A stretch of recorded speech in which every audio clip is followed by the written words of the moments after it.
Again, thank you guys for being here. Really appreciate the time and energy. Hope everybody's in a good spot today. And Dr. Nasha, I'll let you take it over from here.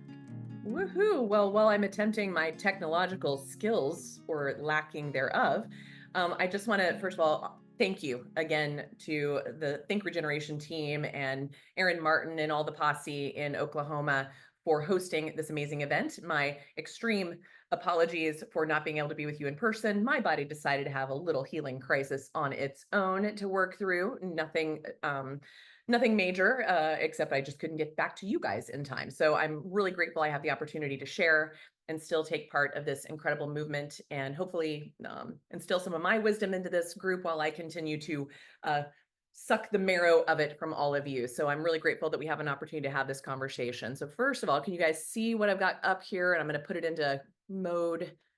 Um, where is that? There it is. Slideshow. All right. Can you see my screen? Perfect. I'm not going to be able to see you guys for a bit while I talk through this. So if you need to interrupt me, do not hesitate on that there, Ryan and Denise. So with that, I'll just dive right in. So this title might actually throw you a little bit and make you wonder about where are we going with this? Because, this is supposed to be a food as medicine conference and a conference around, partnerships with farmers and allied health professionals. And so it may seem like this is completely off the range for you, but I hope by the end of this discussion and through our Q&A time that you start to realize sort of this beautiful intricate web that is us. So that's my goal, is to help you see this web that connects our soil to our soul, our biography to our biology, and our food with our mood. So here we go. If I can get that technology. There we go. Whew. Feeling powerless can be as hazardous to your health as any environmental toxin or damaged gene. I think this just is like the big bomb to drop into the space. And then I imagine you as farmers, you as clinicians, you as folks trying to bridge the two worlds feel powerless more often than not. And so a little bit I want to say on while we're hanging out in this kind of heavy starting place is that since 2017, the life expectancy in the United States has been on a downward slope continuously. In fact, in 2017, our life expectancy in the United States was to 79.7 years, almost, just shy of 80 years old. But by 2021, it had dropped to 76.1 years. And today, recent studies show it has dropped even further to 74.8 years. I tell you that not to scare you, just to kind of create awareness, because our life expectancy compared to the rest of the developed world around us is the only one that's going down. Everybody else is staying stable or even improving. So just to give you an example, in 2021, Japan's life expectancy was 84.5 years, Korea 83.6, and Switzerland 83.5, and Spain 83.2. So we're way behind. We are now almost a decade behind many of the folks here.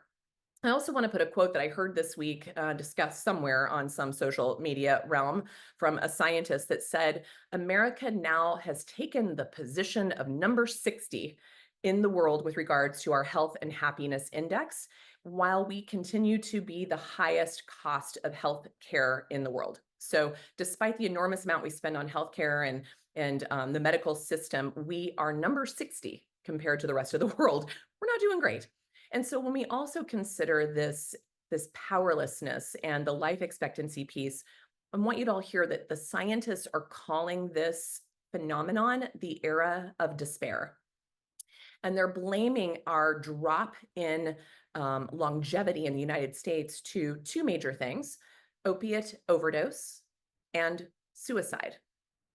And this is the driver of the diminished lifespan and only getting worse. It can feel very daunting, in fact, quite hopeless when you hear this, when you see this, when you experience it firsthand of maybe yourself struggling with this or your loved ones or people you know. We see this. I mean, the highest rates of suicide are among our healthcare providers and among our farmers. There's not much of a difference there. And yet for some, clearly, the overwhelm of the powerlessness is so great that it leads them seeking a different way out, a checking out, whether it's medically checking out through opiate overdose, or if it's intentionally checking out with suicide. So though the time around us is stress and chaos and disconnect and polarizing views, that just kind of keep picking up their momentum, there is still this idea I want to weave into the conversation, one of hope. And so the Dalai Lama has a great quote that says, "Hope is the antidote to despair." So even though we might still talk about a few things that are hard to hear, by the time we wrap this up, I'm hoping that I'll at least have filled your hope cup a little bit. So there we go to start. Now, when I spoke with a group in Colorado, I presented this slide as well, just to kind of give you context of what has changed. What has changed in just our food system in the last 10,000 years, 11,000 years. And it's a couple things today, like we can quantify today that some of the biggest changes we know in modern times are we're ingesting more sugar than ever. We went from an average of 5 pounds of sugar per person per year in 1850 to 175 pounds of sugar per year today. We've changed our farming practices, our agricultural practices drastically in that time as well. And we've introduced tens of thousands of new chemicals that did not exist before 1960, that we brought onto the planet that's sort of ubiquitous and insidious in anything and everything around us. And so the two biggest shifts were about 10, 11,000 years ago when we moved from the hunter-gatherer era. So all of us were nomadic. We were moving around with what resources were available. We were it required a lot of energy output to seek our sustenance. And we were dependent on what nature provided. And we followed that around as locally, regionally, and seasonally as possible.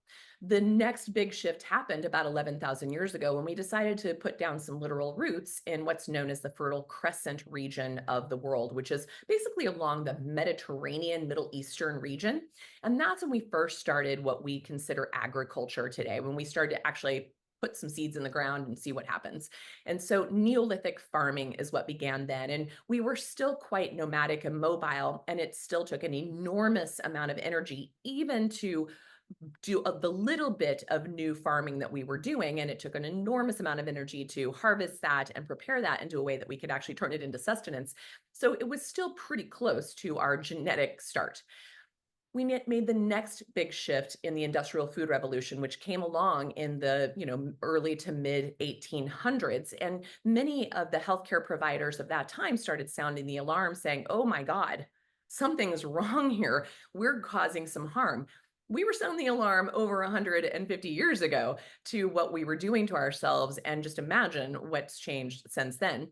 And that's when we started to process sugar, flour, salt, and start to put it in everything. That's when we started to literally go into industrialization of our food systems. That's when we started, a few decades after that, we started to get refrigeration and transportation. And now we started to be able to get access to certain commodities that we never had access to before. And so, examples of today, we can eat a papaya in the winter in Colorado, or we can eat, a pumpkin or an apple in the middle of the summer in Mexico, where I currently live, as well. And those aren't normal. That is nowhere near our Neolithic beginnings or our hunter-gatherer beginnings. And so we started to even go off the range with regards to what our chemistry and our genetics could tolerate. And then it's gotten even worse in the post-human era or postmodern era, post-World War II in particular. And I know I'm speaking to the choir here, but we finished up with World War II with a lot of excess ammunition, and we decided to put it into two places. And this is where we also bridge our relationship between the farmers and the medical system, is we decided to put a bunch of that leftover junk into our agricultural practices and a bunch of that leftover junk into our pharmaceutical industry. So we are truly moving from an industrial food, war, and health complex that did not exist before World War II to the level that it does today. And that has been the driver of the changes that we are all bumping up against, that maybe we initially thought we were doing ourselves a favor. In fact, I'm certain of it. I'm certain the idea behind it was spot on to say, let's feed more people. We can totally harness nature and manipulate nature and make her work for us. But that's humbling, right? Eventually, we realized that was probably not the best idea. A few other points I want to make before I move from this slide is that we consume an average of 1,000 meals per year. 60,000 meals by the time we reach 60 years old. And our bodies have evolved from thousands of years of periodic feast and famine in order to adapt to survive. Until 1977, we consumed an average of 3 meals a day, or 5 to 6, but we're now at about 5 to 6 meals a day, and that includes our snacking. Our obesity rates and disease secondary to metabolic syndrome are exploding, and we are seriously overfed and unfortunately undernourished. And I know I'm preaching to the choir here, but our food quality is completely based on our soil quality. And there was actually a landmark study all the way back in 2004. Again, we've been sounding these alarms for a long time, that found that everything from our protein to our minerals to our vitamin C levels have dropped significantly from our most common garden crops from the 1950s. So it takes 3 times the amount of food today to get the same nutrition we got over 50 years ago. So just kind of let that sink in if you weren't already aware of that. Even when I hear it over and over, it's still daunting. We humans are universally deficient in magnesium, selenium, zinc, vitamin K2, vitamin D3, and B12. These also happen to be the deficiencies of the patients that I care for, which are those of chronically ill and cancer. So this is also concerning. And the destruction of our mycelium network of, the soil itself has led to a destruction of our own mycelium network within us. The diversity within us has been grossly limited to the point that our diversity is what creates the resilience in our body to overcome anything, to meet any of the challenges we're met with, to adapt to any of our environments. So you can see this parallel process that's happening simultaneously as we monocrop the planet, we monocrop ourselves, and together we all become less resilient and more prone to disease and being taken over by different organisms. So our microbiome and our gut function are the critical players in our neurochemistry and our neurotransmitter process, which is why I wanted to start this conversation today about the relationship between where we've come from, the relationship with food, to the relationship of mood and metabolic health in general. And so I'm just planting that seed to kind of prep you for what's to come, because it's going to get kind of interesting here in the next few slides. So speaking about that is our metabolic health. I talked a lot about this in Colorado, but I want to spend a little bit more time on this before we dive more into the mental health side of things. So standard of care today defines our metabolic health with these 5 major parameters. So our belly fat, so basically our hip to waist ratio, our blood sugar, they're looking at glucose, they should be looking at insulin, our appetite and energy. Just so you know, 80% of patients walking into a clinic today are complaining of low energy levels. Our stamina, our strength, our fitness levels, are terribly suffering. We're becoming kind of like jellyfish within our bodies, and our blood pressure. Right? These are what standard of care looks to as metrics to tell you if you are metabolically healthy or not. I would also add to that lipid, so our cholesterol counts, but most people jump right to thinking about overall cholesterol or or LDL, which is what we try to medicate in standard of care with statins. But the real thing we are looking at and should be looking at is 2 things instead, which we rarely look at from standard of care, and that we don't have medications to change from standard of care, which is our triglyceride level, which has erroneously been blamed on fat intake when it's actually about sugar intake that puts sugar into storage as fat. And also our HDL, which is sometimes considered the happy or the healthy cholesterol, is often too low today. And that is 100% a signifying agent of poor methylation. And I won't go into the chemistry of that, but let me just tell you that methylation is the secret sauce of life, longevity. Okay. And if we can't methylate, we can't live. Over a period of time, these accumulations happen. And so looking at lipids from a different filter than what standard of care looks at is also important. And these 2 studies I have here for you, they have hyperlinks. We learned in 2018 from a Chapel Hill, North Carolina study that only 12% of Americans are medically healthy. That's pretty disturbing based on these particular parameters. Now, there's, in my mind, even more parameters to look at, but this is standard of care's impression, but it gets even worse. In 2022, summer of 2022, the study below came out that was actually completed in 2020 and not published until 2022. So I don't think it takes much to realize that a lot has changed in the last 4 years since 2020, and that we are not metabolically healthier. I can promise you that.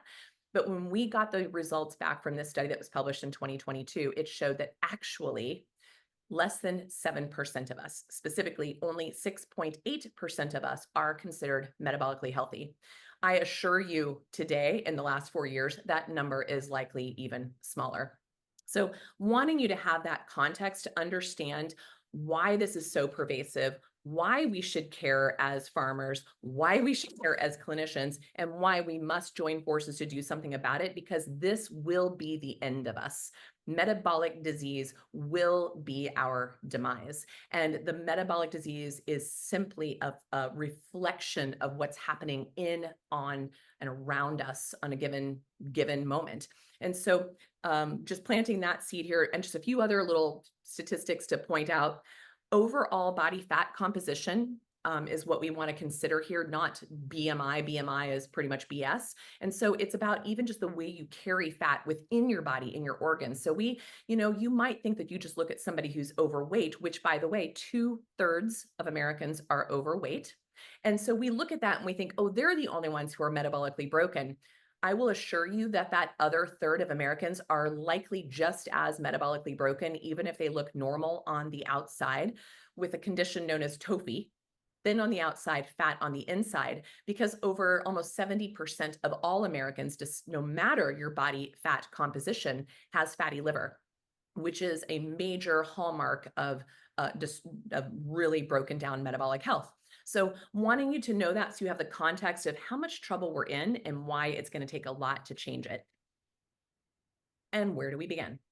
So this old Ayurvedic proverb talks about, when the diet is wrong, medicine is of no use. So eating a crappy diet, we cannot medicate ourselves back into health. When you're eating a crappy diet, we can't medicate ourselves back into health in any situation, but even more so when we're still ingesting the things that are making us chronically ill.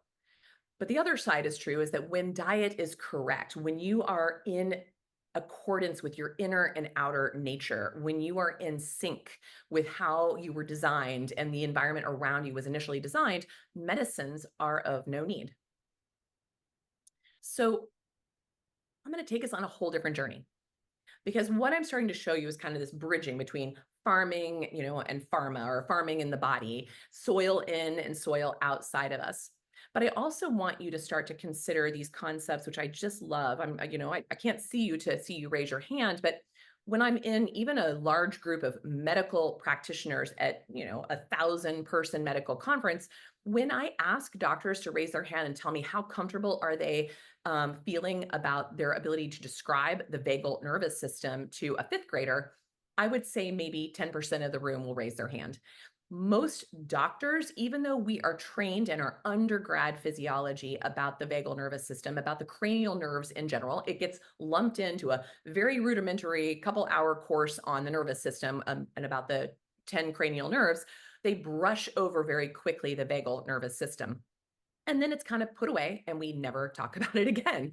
And yet, what I want to assure you is this is our super highway that connects our soil to our soul, that connects our food to our mood, that connects the power, the power sites of our body, and even more esoterically and even more spiritually, many from more vitalistic and ancient traditions, Ayurveda, Chinese medicine, homeopathy, naturopathy, also understand the vagal nerve to be our direct link between God and self, or more broadly, heaven and earth. And so when you think about it that way, it just gives me chills each and every time I consider this. I want you just to imagine now that this literally is our plug into the mothership, however you interpret that, right?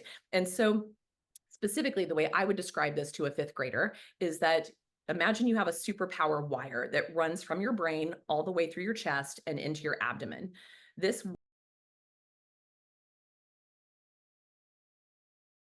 you relax, it helps you feel calm, it helps you digest your food better.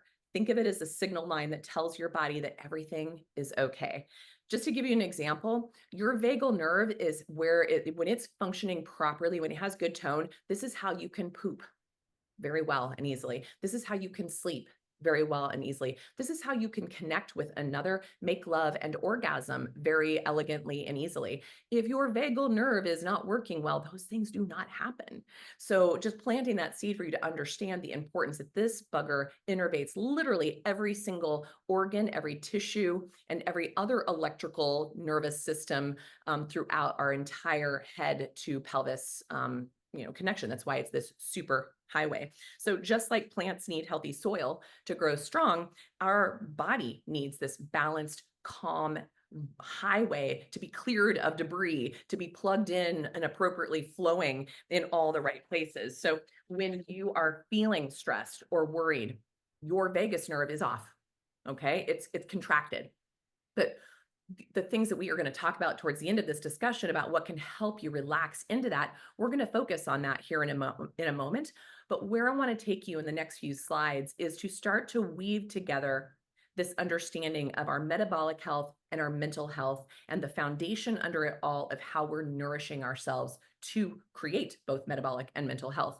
And the role, the very much intersection or fulcrum of all of this is closely intertwined with the vagal nervous system. And it plays this significant role in the key of our overall function, like physiological, mental, emotional well-being and functionality is dependent on this system. And it's just so strange to me that it's so poorly taught and understood in our conventional medical systems and even in our alternative medical systems. We kind of just brush over it a little bit or give it lip service. I'm thrilled to see that there's a bit more conversation happening around it, but I hope after the talk today, you yourself go on some deep dives and learn a bit more.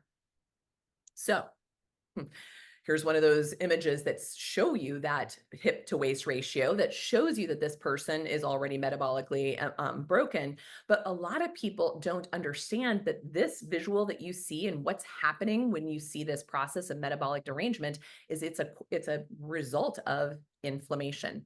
So regulation of inflammation is under the guide or the guise of the vagal nerve response. And so the vagus nerve is a major component of what's known as the parasympathetic system. That's what modulates that relaxation status, but it specifically modulates our inflammatory response. It's known as, and forgive me if I get a little medical on you, it's known as the cholinergic anti-inflammatory pathway. Big words to say it's in charge of your inflammation response. Okay. And this is what also is when we have chronic inflammation, it is a major contributor to poor metabolic health. And so by regulating inflammation, the vagus nerve helps to protect against conditions like insulin resistance, like obesity, like metabolic syndrome. And so the point I want you to take from this slide is that the diet we consume today, since since the industrial food revolution, this has got kicked up, but since the post-modern revolution, post-World War II, the diet we consume today is inherently pro-inflammatory, period. It directly impacts the function of this bidirectional system between our vagus nerve and our inflammatory process. The next one, the gut-brain axis.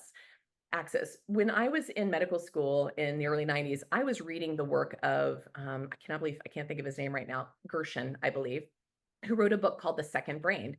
All of his peers in standard of care poo-pooed him, ridiculed him, dissed him, ignored him, buried him, right? He was the guy who started suggesting, hey, we have a second enteric nervous system, or basically a second brain that dwells in our gut. And there's far more of a relationship here. They're integral. They are not separated. They are not, you shouldn't just go to a neurologist and then go to a gastroenterologist. You need to see someone who understands this deep connection. This is the gut-brain axis that we now all collectively understand in the medical system, and yet still they don't have anything to do for it, which is why folks like us are having the conversations. But the vagus nerve is the crucial communication between the gut and the brain. It's transmitting the signals between the gut and the brain. It's your operator. It influences digestion, gut motility, and the release of our digestive enzymes so we can actually utilize our nutrition and then also take out the garbage when that's needed.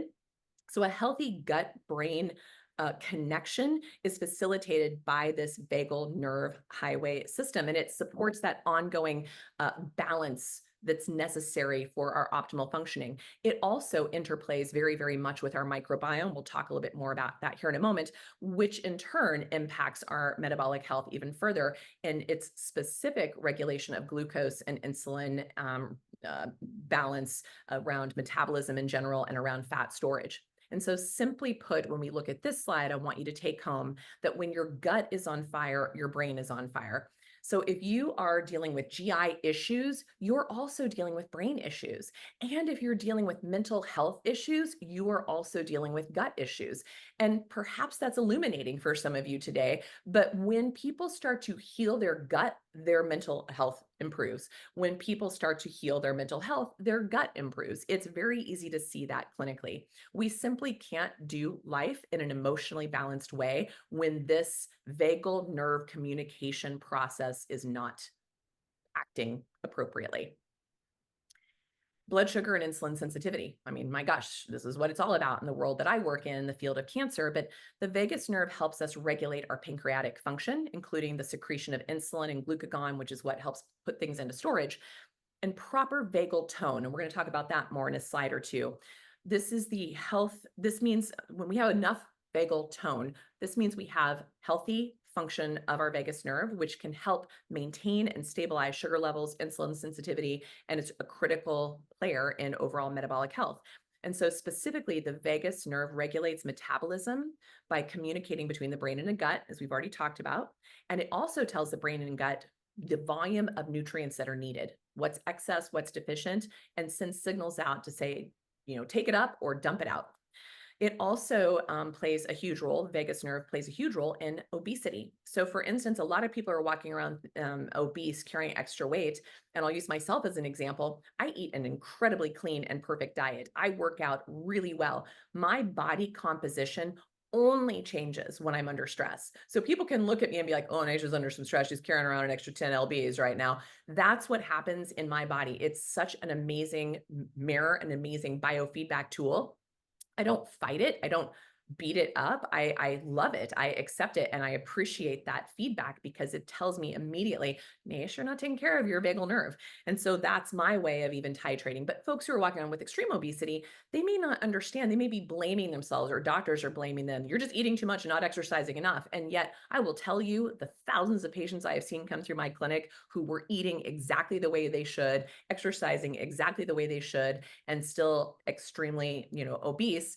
This is often the culprit was in this sort of vagal nerve problem area.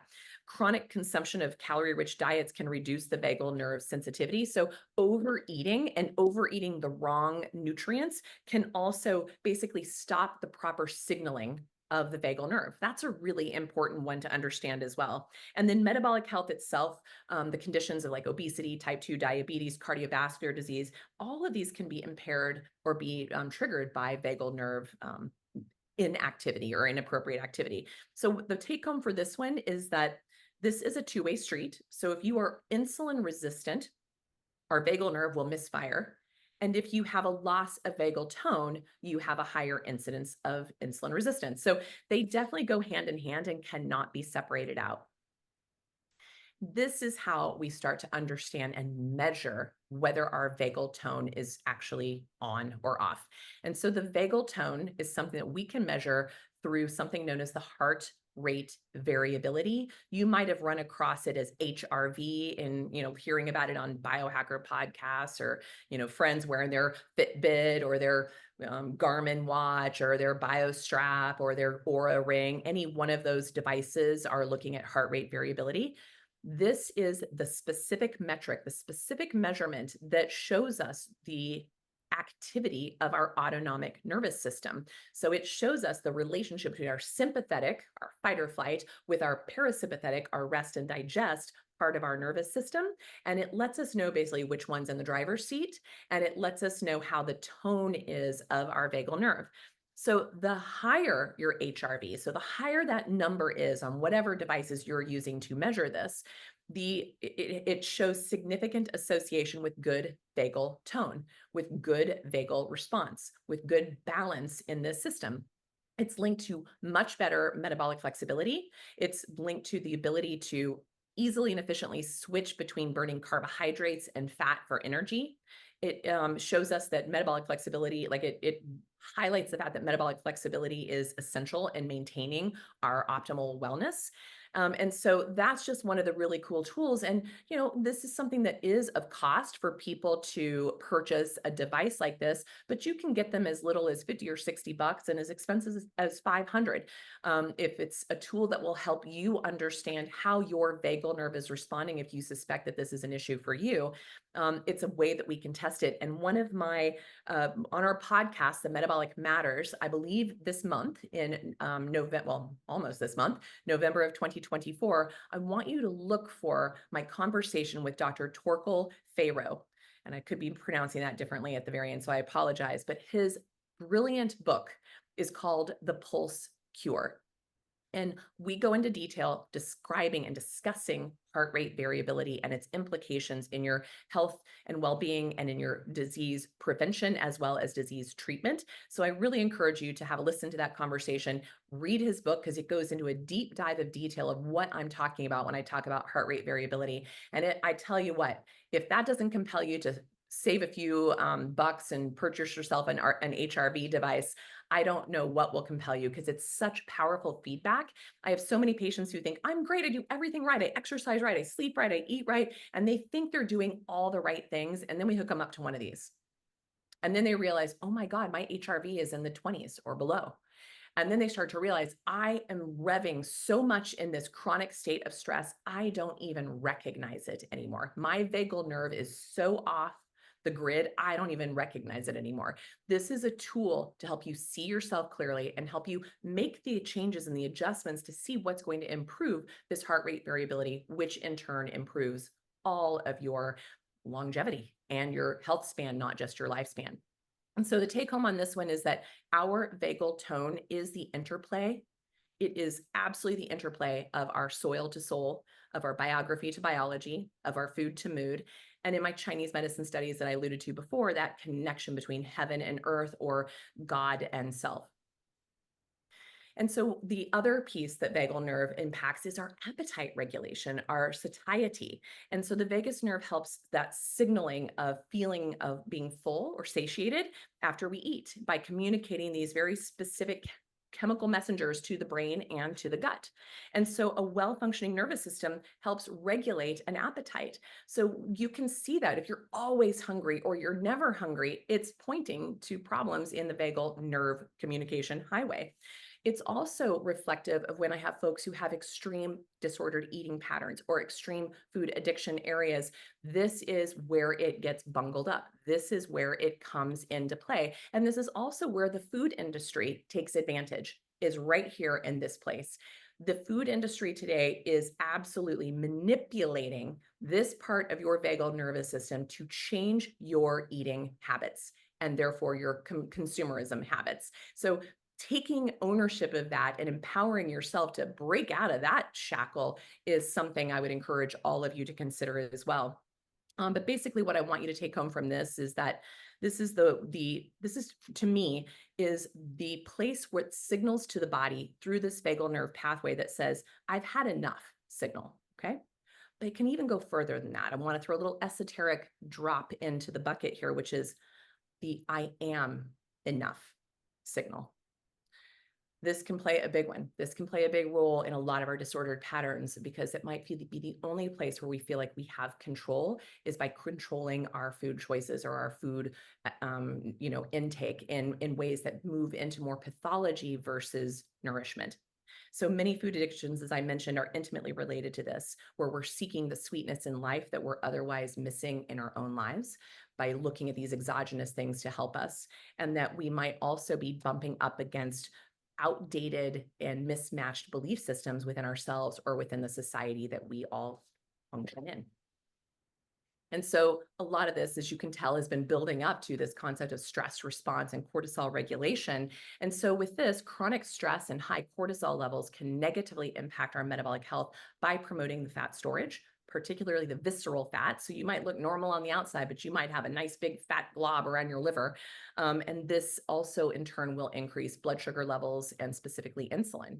So the vagus nerve, when it's activated in its proper way, counteracts the effects of this sympathetic nervous system stress response pathway by promoting relaxation, by reducing those cortisol levels, and by supporting that state, that homeostasis of metabolic balance. And so the take home here is when we live in perpetual fight or flight, our vagal nervous system sits dormant, can't do its job. And it's unable to then regulate most aspects of our physiology.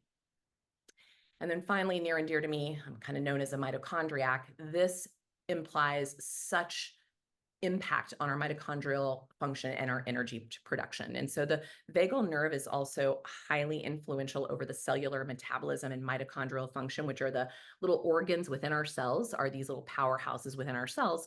An enhanced proper vagal tone has been shown to support mitochondrial efficiency, which is critical, absolutely critical for our overall energy production and our overall metabolic health.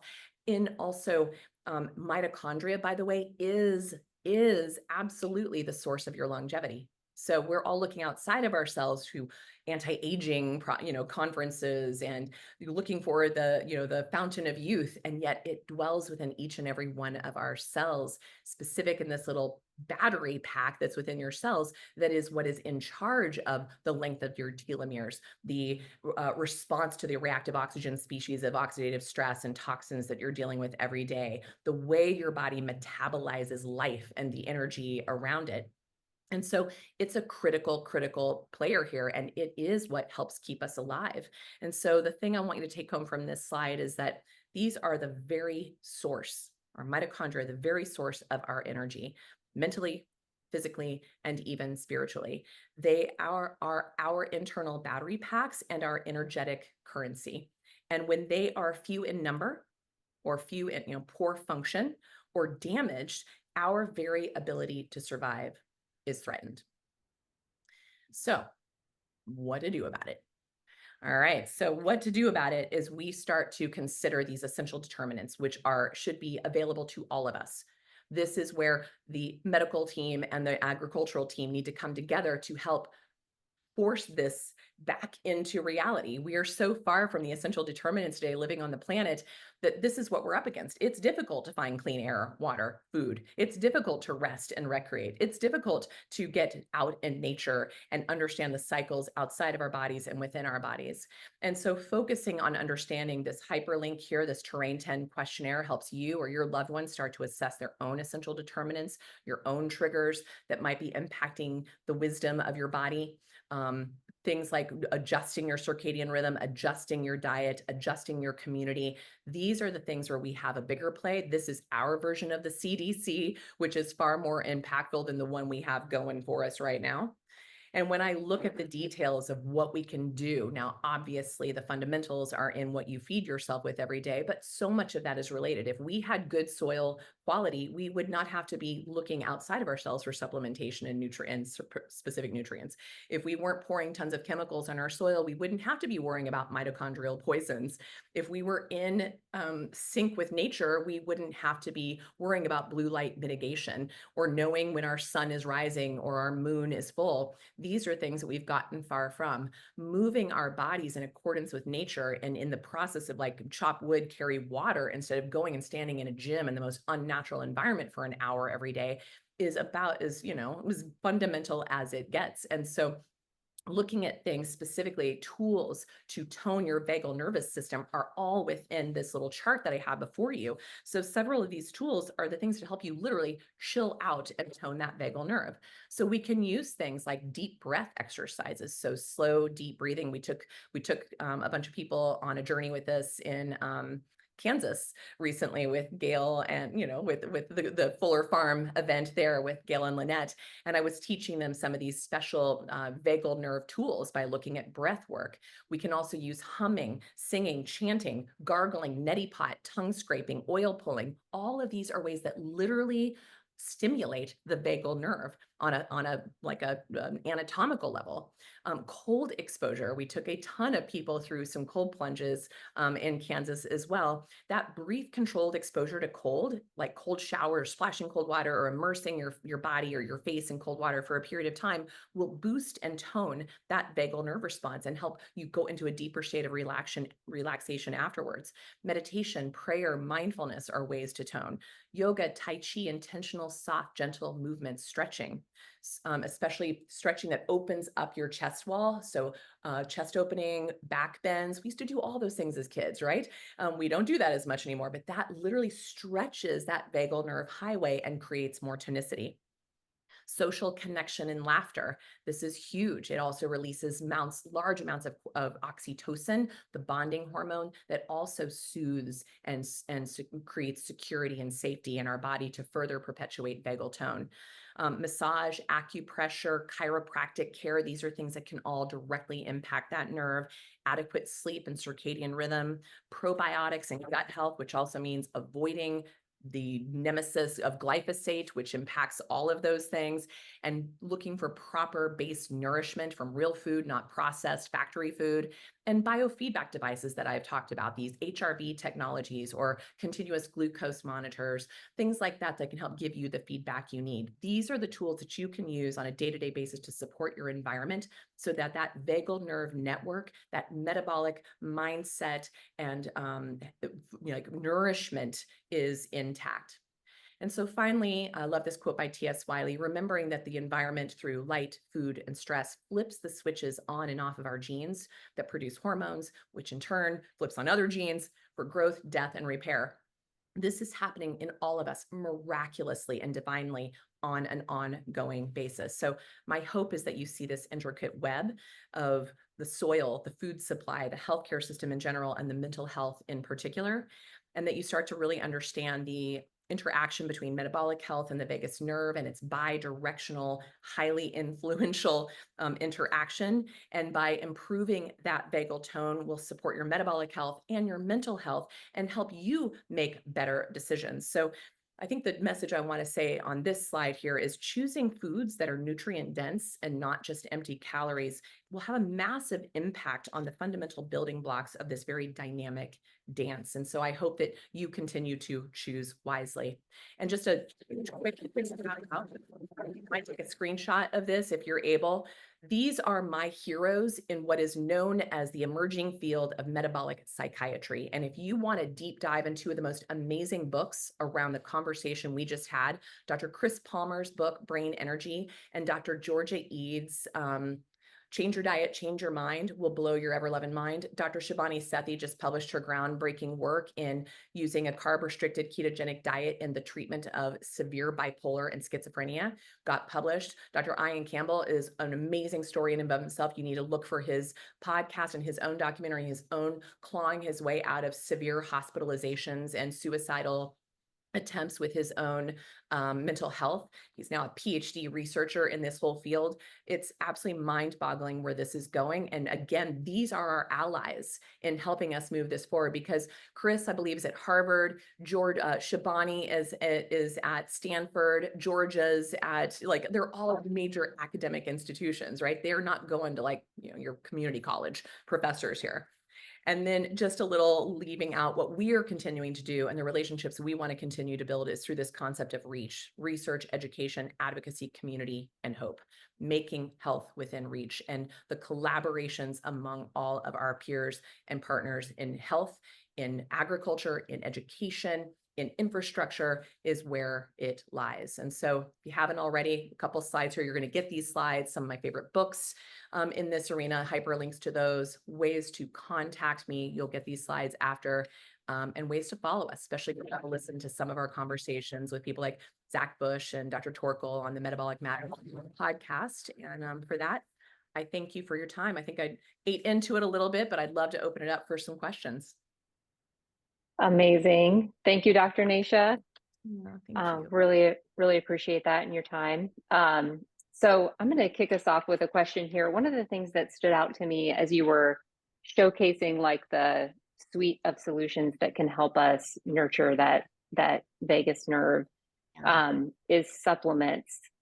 And I'm curious, just your take on like, as we're thinking about food as medicine, um, how do we make decisions on like getting really good food and trying to get our nutrition from there versus sourcing supplements? How do you help your patients understand when it's necessary to go that route?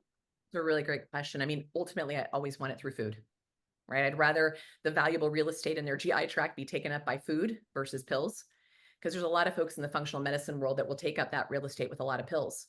But if your gut and that vagal nerve isn't working, it can't even receive that information.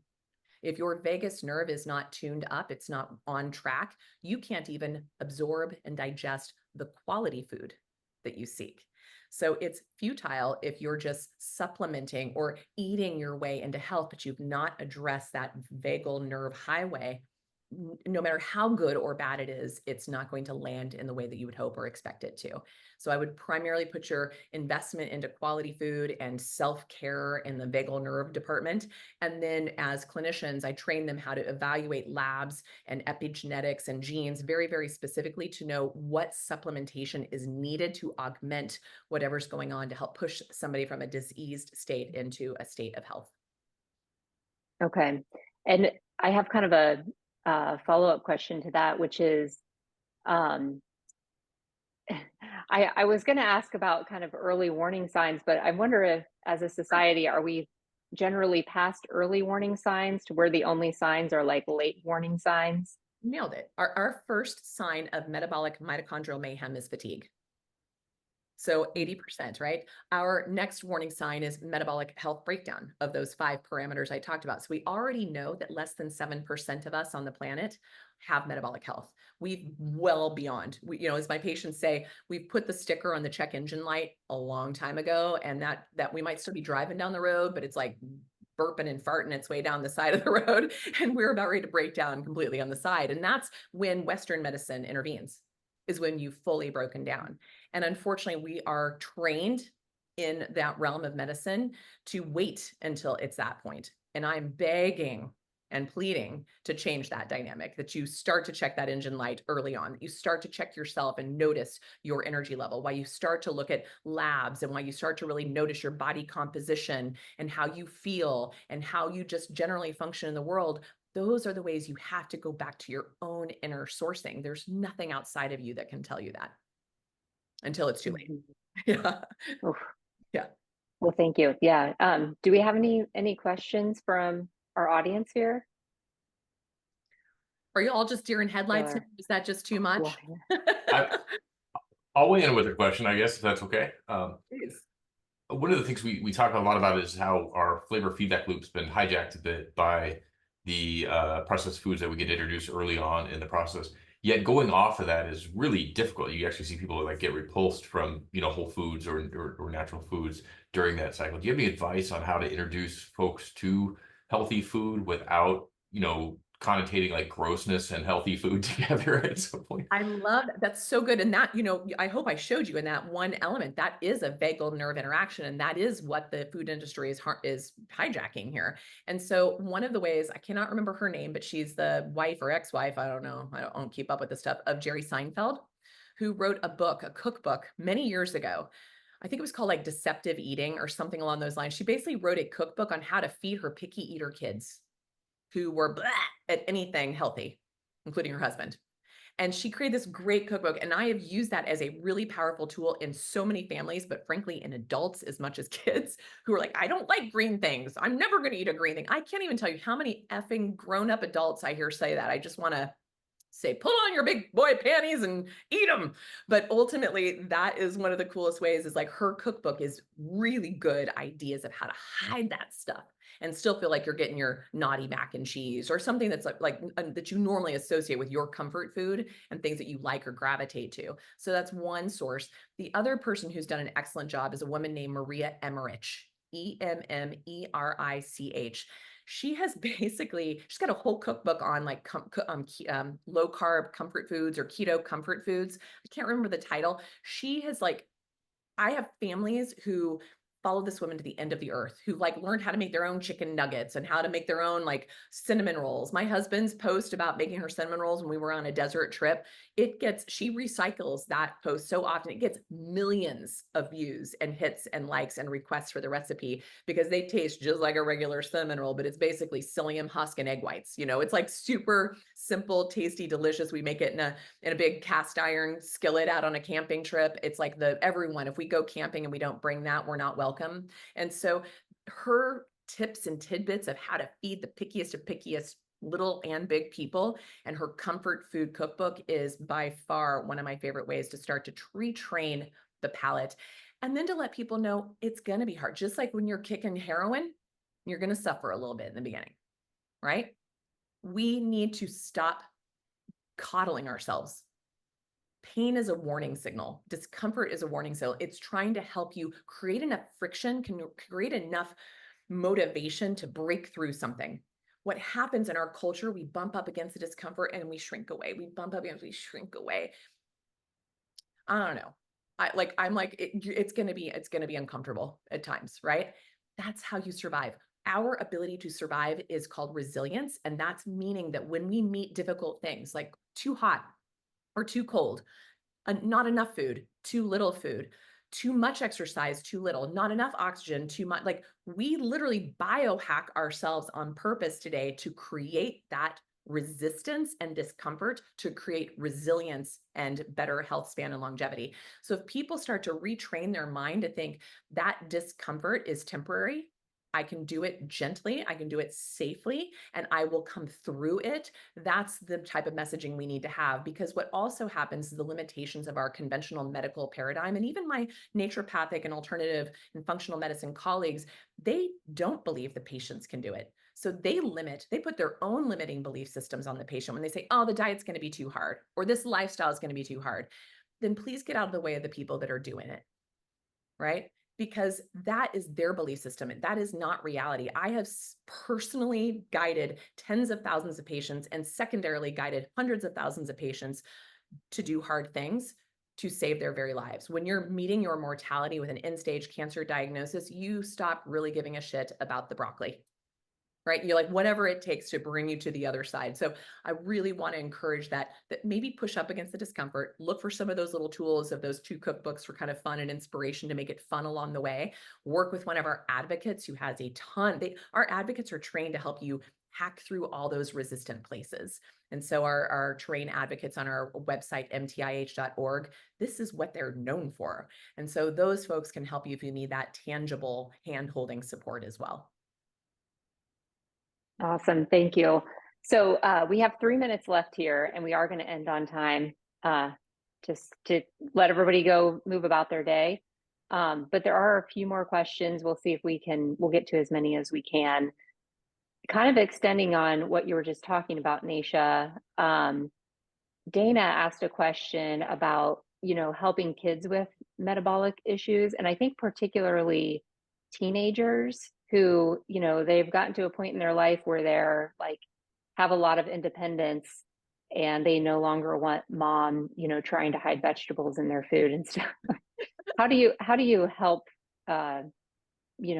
kids that are to that point where they have a lot of independence already and prevent them from getting to that stage where it's like, oh my gosh, I do have to change because my life depends on it. Exactly. Like where do we have that divide? Well, one of the people who's helping us in this arena is a woman named Grace Price. She herself was 7. She has a very small 24-minute documentary called Cancer, a Foodborne Illness. If you haven't seen it, do. She was on the congressional hearing recently about the health awareness and metabolic health initiatives that need to change in the future today. She just started her first year of college at University of Texas. This is a young woman and a kid, because when I tell you, or your parents tell you, did any of us listen to our parents? We sure did not. So we got to get the peers. And so she is in our training program for our advocacy, and we are actually bringing on peers from that age range, from that generation into the mix. Yeah. That is amazing. Yeah. I can't wait to check that out. Cancer or foodborne illness. Awesome. Okay, I think this will be the last question here. Carl's asking about the heart monitors and what's like the normal variation, and how do you know when you're out of balance? Perfect. Well, first of all, you have to kind of get your own baseline. You have to understand the rest of the context of what's going on for you. Like if you're going through chemotherapy, your heart rate variability is going to be pretty challenged, right? But if you're like a quote unquote, I'm healthy, because people always tell me I was healthy until I got cancer. Well, these are ways to actually see if you are and understand your baseline and where you're functioning, and then start to do some of the tweaks to see how you can improve upon it. The higher, the better. We aim for over 80. But it's very difficult, I'll tell you, to get you there. I'm really happy if I can hit 70s on a consistent basis, and then I get my breakthroughs into the 80s and above. And so the book Pulsed, the Pulse Cure that I told you about, he goes into the details and gives into the details of what to aim for and what to look for, and the data and the research behind it and the various tools around it. And like I said, our podcast with a conversation with him is coming out later in November. So watch for that, because it's a really incredible discussion. But yeah, there's definitely ways you find your own baseline and then be a competitor for yourself. Improve it for yourself. So if you're at 20, I want you to celebrate when you hit 22, right? 32, 42. So any improvement is massive. Amazing, amazing. Thank you. Thank you so much, Dr. Nasha, for joining us today. Thanks to everyone who hopped on the call here. We are recording this and we'll be sharing it as well. But yes, let's give Dr. Nasha lots of love and support and appreciation for being here and sharing all this amazing information with us.